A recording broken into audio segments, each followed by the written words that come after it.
Hello and welcome students, welcome to our EVS session, and today is our day 1 or part 1 of our new lesson. So today we are going to start our new lesson number 14, maps and symbols. In previous lesson we learned about direction. अगर आपको direction अच्छे से मालूम है students, direction and sub direction, तो आपको easily maps और symbols ये लेसन समझ में आएगा. So you have to try this. Observe the area around your school house carefully. आपके स्कूल का जो एरिया है, स्कूल के आजू बाजू में जो एरिया है या फिर आपके हाउस के जो नेबर एरिया है, वो आपको अच्छे से ऑब्जर्व करना है. Make a list of all things you find in the area. और आपको ये उसकी लिस्ट बनानी है कि आपको क्या क्या देखने मिलता है. तो हम जिस एरिया में रहते हैं वहां पर क्या क्या देखने मिलता है स्टूडेंट्स. ग्रोसरी शॉप देखने मिलता है, या फिर हॉस्पिटल्स, छोटे छोटे क्लिनिक्स होते हैं वो देखने मिलता है. ट्रीज, अलग अलग हाउसेस, हमारे घर के पास ही क्या होती है, स्कूल होती है. तो ये सारी चीजें हमें देखने को मिलती है. Now here you have to try this again. There are 8 different things in the picture shown above. यहाँ पर पिक्चर में 8 डिफरेंट थिंग्स शो किए. मतलब यहाँ पर देखो रिवर है, देन ये क्या है, वाटर टैंक है जहां पर पानी स्टोर किया जाता है, देन ट्री, हाउस, स्कूल और वेल. ये 8 अलग अलग थिंग्स है. Of these some things are manmade.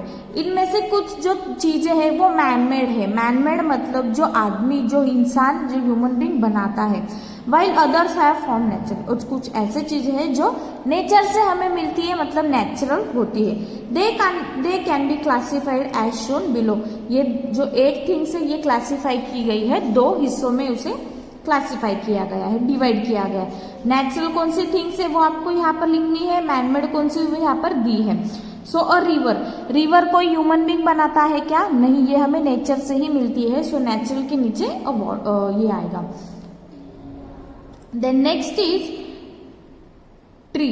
Tree भी हमें नेचर से ही मिलता है. अ हिल. हिल मतलब ये जो दिख रहे हैं आपको छोटे छोटे जो माउंटेन्स है वो भी हमें नेचर से ही मिल रहा है. देन क्या है, ग्रास. ग्रास जो है ये भी नेचर से ही मिलता है. और स्कूल.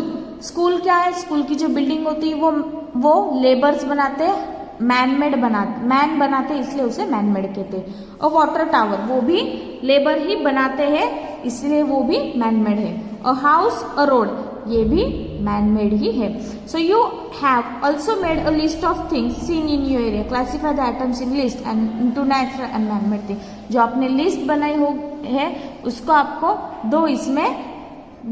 दो टाइप्स में डिवाइड करना, नेचुरल और manmade. So always remember students, manmade objects are made from natural resources. जो भी मैनमेड ऑब्जेक्ट है वो हम नेचुरल रिसोर्स से ही बनाते हैं. रिसोर्स का मतलब जहां से चीजें मिलती है. जैसे कि हम अगर कोई सपोज बिल्डिंग बना रहे, ओके, बिल्डिंग बना रहे तो बिल्डिंग बनाने के लिए मिट्टी लगती. मिट्टी कहाँ से मिलती है? नेचर से ही मिलती है. For example we make chair table benches. हम चेयर टेबल बेंचेस बनाते हैं. किससे बनाते हैं? वुड से बनाते हैं. लेकिन वुड कहाँ से मिलता है स्टूडेंट्स? हमें वुड हमें नेचर से ही मिलता है. From the wood obtain from the trees. और कहाँ से? ट्रीज से हमें वो मिलता है. तो हमको हमेशा याद रखना, जो भी मैनमेड चीजें हैं बन भी अगर खुद ह्यूमन बीइंग भी बना रहा है, लेकिन नेचुरल रिसोर्स से ही वो बनाता है. सो ये था नेचुरल और मैनमेड थिंग्स. इसका डिटेल में साइंस में स्टडी होगा ही आपको. Now look at page number 87. Page number 87 पर आपको एक मैप दिया है स्टूडेंट्स. पूरा एक मैप दिया है. मैप बोल सकते हो या फिर आप पिक्चर बोल सकते हो इसे. पिक्चर में आपको बहुत सारी इंफॉर्मेशन दी है. अब आपको क्या करना है, या फिर we are going to study this picture and write. और हमें क्या करना है, इस क्वेश्चंस के आंसर्स देने. तो देखते हैं 1 बाय 1 क्या दिया है यहाँ पर. The picture above show the area around Anuj house and school. जो पिक्चर है यहाँ पर शो किया है वो क्या है एक्चुअली, किसके बारे में? जो अंजू का हाउस है उसके स्कूल और हाउस के आजू बाजू में जो एरिया है उसका पिक्चर है. Complete the activity below with the help of the picture. Picture की हेल्प लेनी है और ये एक्टिविटी हमें कंप्लीट करनी. तो देखते हैं 1 बाय 1 क्या है. Find Anju's house in the picture. Anju का हाउस कहाँ पे? पिक्चर में हमें फाइंड आउट करना है स्टूडेंट्स. तो यहाँ पर देखना है अंजूज फ्रेंड्स हाउस है यहाँ पर, लेकिन अंजू का हाउस कहाँ है? यहाँ पर है. ये वाला क्या है? ये अंजू का हाउस है. ओके, नेक्स्ट क्या दिया है? Find her school in the picture. उसकी स्कूल कहाँ है वो हमें फाइंड आउट करनी है. तो अगर अच्छे से ये रही अंजू की स्कूल। ओके, नेक्स्ट क्या है यहाँ पर, find a route where Anju's house to her school, colour it. आपको क्या करना है, कलर करना है, या फिर आप पेंसिल से भी उसे मार्क कर सकते हो। रूट मतलब अंजू के घर से स्कूल तक जो भी रास्ता है वो हमें देखना है। अब रास्ता कैसे देखना है, हमें डायरेक्शन मालूम होंगे तो ही हम रूट फाइंड आउट कर सकते हैं। तो नॉर्थ साउथ वेस्ट ईस्ट, मतलब ये वाली नॉर्थ डायरेक्शन होंगी, ये वाली साउथ होंगी, ये वेस्ट होंगी और ये ईस्ट होंगी।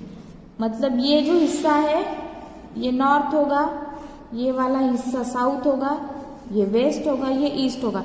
लेकिन ये वाला जो हिस्सा है ये कौन सा होगा students, it is north west, ये होगा नॉर्थ ईस्ट। ओके, मतलब ये वाला जो हिस्सा है वो नॉर्थ ईस्ट होगा, ये नॉर्थ वेस्ट होगा, ये वाला हिस्सा जो है वो साउथ वेस्ट होगा और ये साउथ ईस्ट होगा, ये वाला हिस्सा। तो इस तरह से हमें सब डायरेक्शन मालूम है, इसलिए मैंने यहाँ पर लिख लिया। अब हमें क्या करना है, रूट फाइंड आउट करना है। तो देखते हैं इसके घर से, अंजू के घर से आप जब ऊपर की तरफ जाओगे, ऊपर की तरफ मतलब नॉर्थ की तरफ जाओगे, पहले आपको नॉर्थ की तरफ जाना है, देन आपको कहाँ जाना है, नॉर्थ वेस्ट की तरफ टर्न लेना है। नॉर्थ वेस्ट की तरफ जाओगे तो ये आ गया आपकी अंजू की स्कूल। ओके, ये एक रूट है। देन नेक्स्ट रूट क्या है, नॉर्थ की तरफ जाओगे, वेस्ट की तरफ टर्न लोगे, वापस नॉर्थ की तरफ, वापस नॉर्थ वेस्ट की तरफ। तो ये इस तरह से भी रूट आएगा। देन थर्ड रूट, नॉर्थ की तरफ जाना है, वापस वेस्ट की तरफ, देन वापस नॉर्थ की तरफ जाना है। तो इस तरह से क्या आएगा, अंजू के स्कूल का रूट आएगा। तो ये यहाँ पर अगर आप ऑब्जर्व करोगे तो अंजू के घर से लेकर स्कूल तक कितने रूट्स है स्टूडेंट्स, 3 रूट्स है। Next, you have found the route that Anju will take to go to her school. Anju passed along a narrow lane and a main road on her way to school. There are several things on both sides of the lane as well as the road. अगर अंजू यहाँ से जा रही है, ये main road है ना, लेकिन अंजू को कहाँ से जाना पड़ रहा है, यहाँ से। सपोज हमने ये रूट फॉलो किया तो अंजू को ये रोड से, ये नैरो लेन से जाना पड़ रहा है, लेकिन स्कूल घर से तो स्कूल तक क्या है, रास्ते में बहुत सारी चीजें उसे दिखाई देती है। Write the direction in which the place on the narrow lane are situated. तो कहाँ देखो, होटल कहाँ है, अंजू के घर से नॉर्थ की तरफ है। देन डिस्ट्रिक्ट हॉस्पिटल कहाँ है, जब यहाँ से जाओगे तो नॉर्थ वेस्ट की तरफ है। देन पुलिस कॉलोनी कहाँ है, नॉर्थ ईस्ट की तरफ है। तो ये सारी चीजें आपको यहाँ पर देखनी है। Next, write the direction in which the places on the main road are situated. अब ये रहा मेन रोड, मेन रोड की तरफ क्या है, अगर मेन रोड से यहाँ से जाओगे आप तो देखो पुलिस चौकी दिख रही है, बस स्टॉप है, डिस्ट्रिक्ट होटल है, हॉस्पिटल है, पार्क है और होटल है। Then district telephone exchange centre है। ये मेन रोड है, मेन रोड के साइड में इतनी सारी चीजें हैं। Then next, mention the direction in which she must turn on the way to school. तो कहाँ टर्न लेना है, जहाँ यहाँ पर अगर ये नॉर्थ पे जा रही है तो उसे कहाँ टर्न लेना पड़ेगा, वेस्ट की तरफ टर्न लेना पड़ेगा। कहाँ, वेस्ट की तरफ। आपको ये सिर्फ ओरली सॉल्व करने हैं questions. A smaller picture of Anju's house and locality is given on next page. Next page पर हमें क्या दिया है, छोटा सा पिक्चर दिया है जो अंजू की लोकेलिटी मतलब कहा, जहां अंजू रहती है, जहां उसकी स्कूल है और आजू बाजू में बहुत सारे क्या है, बिल्डिंग्स है। Then however realistic picture of trees and buildings are not shown in it. In there certain symbols are drawn. लेकिन वहां पर उस पिक्चर में ट्रीज के सिंबल बताए गए। रियलिस्टिक पिक्चर मतलब सिर्फ सिंबल्स बताए, रियल ट्री निकाला नहीं है। In their place certain symbols are drawn. So here what these symbols represent is also mentioned against each of them. Note that some of the things seen in the locality have not been shown in this picture. Such a picture is called a sketch. मतलब such a picture is called a sketch. मतलब आपको पीछे एक picture show किया है students, यहाँ पर page number 88, look at the page number 88। यहाँ पर अंजू की लोकेलिटी बताई है। लोकेलिटी मतलब अंजू का घर बताया है, स्कूल बताई है, वहां पर जो भी बड़ी बड़ी बिल्डिंग्स है वो बताई है।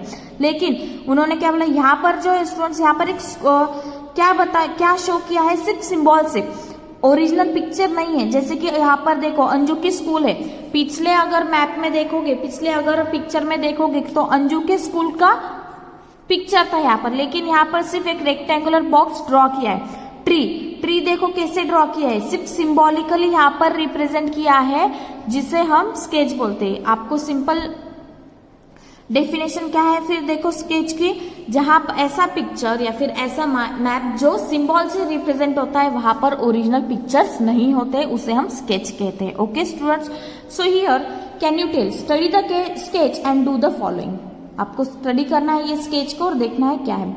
Draw the symbol use to represent a house. अब यहाँ पर आप पिक्चर को देखोगे तो हाउस का सिंबल जो है, ओके, क्या दिखा रहा है देखो, Anju's friends house, Anju's house. अब यहाँ पर हाउस का सिंबल क्या बताया है, इस तरह से हाउस का सिंबल बताया गया है। आपको टेक्स्ट बुक में ही क्या करना है स्टूडेंट, इसे ड्रॉ करना है। तो ये क्या है, हाउस का सिंबल है। नाउ नेक्स्ट, सेकंड क्या है, next to the symbol write the number of times it appears in sketch. तो हाउस का सिंबल कितनी बार आया है स्केच में, ये आपको देखना है। सो 1 2 3 4, answer is 4। Draw the symbol use the represent a tree. Tree कैसे शो किया है देखो यहाँ पर है ना, ये ग्रीन कलर का सर्कल और एक स्टैंडिंग लाइन है, तो इस तरह से ट्री का सिंबल शो किया है वहां पे। नेक्स्ट क्वेश्चन क्या है फिर, next to the symbol write the number of trees seen in the sketch. कितनी बार सिंबल शो किया है ट्री का, 1 2 3 4 5 6 7 8 9 10 11 12 13 14। So your answer is 14. Now last question. List the things in Anju's locality that do not appear in the sketch. अब यहाँ पर जो है पीछे का पिक्चर, आपको ये पेज का पिक्चर कंपेयर करना है और ये स्केच कंपेयर करना है, और आपको ये राइट डाउन करना है कि स्केच में कौन से पिक्चर शो किए गए नहीं है। अब देखो जैसे कि स्टैचू है ना, यहाँ पर आप ऑब्जर्व करोगे तो यहाँ पर स्टैचू बताया है, यहाँ पर स्टैचू बताया नहीं है, यहाँ पर सिर्फ सर्कल किया है ना, तो यहाँ पर स्टैचू नहीं है। देन देखो बस स्टॉप है, बस स्टॉप भी सिर्फ एक पिंक डॉट दिया है, यहाँ पर पूरा बस स्टॉप दिखाया गया है। देन हॉस्पिटल, ये सारी जो बिल्डिंग्स है, बनियान ट्री का भी सिर्फ वहां पर क्या है, सिंबल है। पार्क देखो यहाँ पर इस पिक्चर में कैसे शो किया है और स्केच में कैसे शो किया है, ये आपको ऑब्जर्व करना है। Okay students, now so we made use of different symbols while making this sketch. Sketch बनाते वक्त हम अलग अलग सिंबल्स का यूज करते हैं, जैसे हाउस, ट्री है, पार्क है, पोस्ट ऑफिस है, स्टैचू है, इनके लिए हम अलग अलग सिंबल्स यूज करते हैं। To convert a sketch into a map you need to show the direction and include an index, a title and a scale. अगर स्केच को आपको मैप में कन्वर्ट करना है तो सबसे इंपॉर्टेंट क्या मेन थिंग है स्टूडेंट्स, आपको डायरेक्शन शो करना पड़ता है। देन उसमें इंडेक्स शो करना पड़ता है। इंडेक्स मतलब क्या स्टूडेंट्स, की मैप में कौन सा सिंबल क्या रिप्रेजेंट करता है, जैसे कि ट्री है ना, ट्री मतलब क्या शो कर रहा है वो। देन टाइटल मतलब आपको नेम देना पड़ता है मैप को कि ये डिस्ट्रिक्ट का मैप है, स्टेट का मैप है या फिर किसी और चीज का मैप है। देन स्केल भी आपको वहां पर शो करनी पड़ती है। Moving objects are not included on a map, हमेशा याद रखना है मैप में मूविंग ऑब्जेक्ट्स नहीं दिखाते, जैसे कि स्केच में भी हमने जो क्या है कार्स वगैरह, बाइसिकल्स, प्लेइंग स्टूडेंट्स नहीं दिखा है। पीछे के पिक्चर में आपको प्लेइंग स्टूडेंट्स और कार दिखाई देते हैं। For example people walking, moving vehicles etcetera. जैसे हम क्या करते हैं फिर मैप में जो पीपल वॉक करते हैं वो नहीं मतलब दिखाते हैं, और जो व्हीकल्स है वो नहीं दिखाते। Winding road is an area is shown to take exactly the same turns on a map, that is how roads, rivers and railway lines are always shown on the map. जो winding road होते हैं in area is shown to exactly the same turn on a map. Map पर roads भी कैसे show करते हैं, एकदम proper तरीके से शो करते हैं। जैसे रेलवे, रिवर, लाइन्स जो होती है ये हमेशा मैप पर शो किए जाते हैं। So this is all about a sketch. I hope students आपको अच्छे से स्केच और मैप में फर्क समझ में आ गया होगा। एक बार अच्छे से रीड करना है ये क्वेश्चंस के आंसर्स, सेशन को अच्छे से ऑब्जर्व करना है। So today we are going to end our session here. In next session we will meet with our new topic. Till then, thank you students.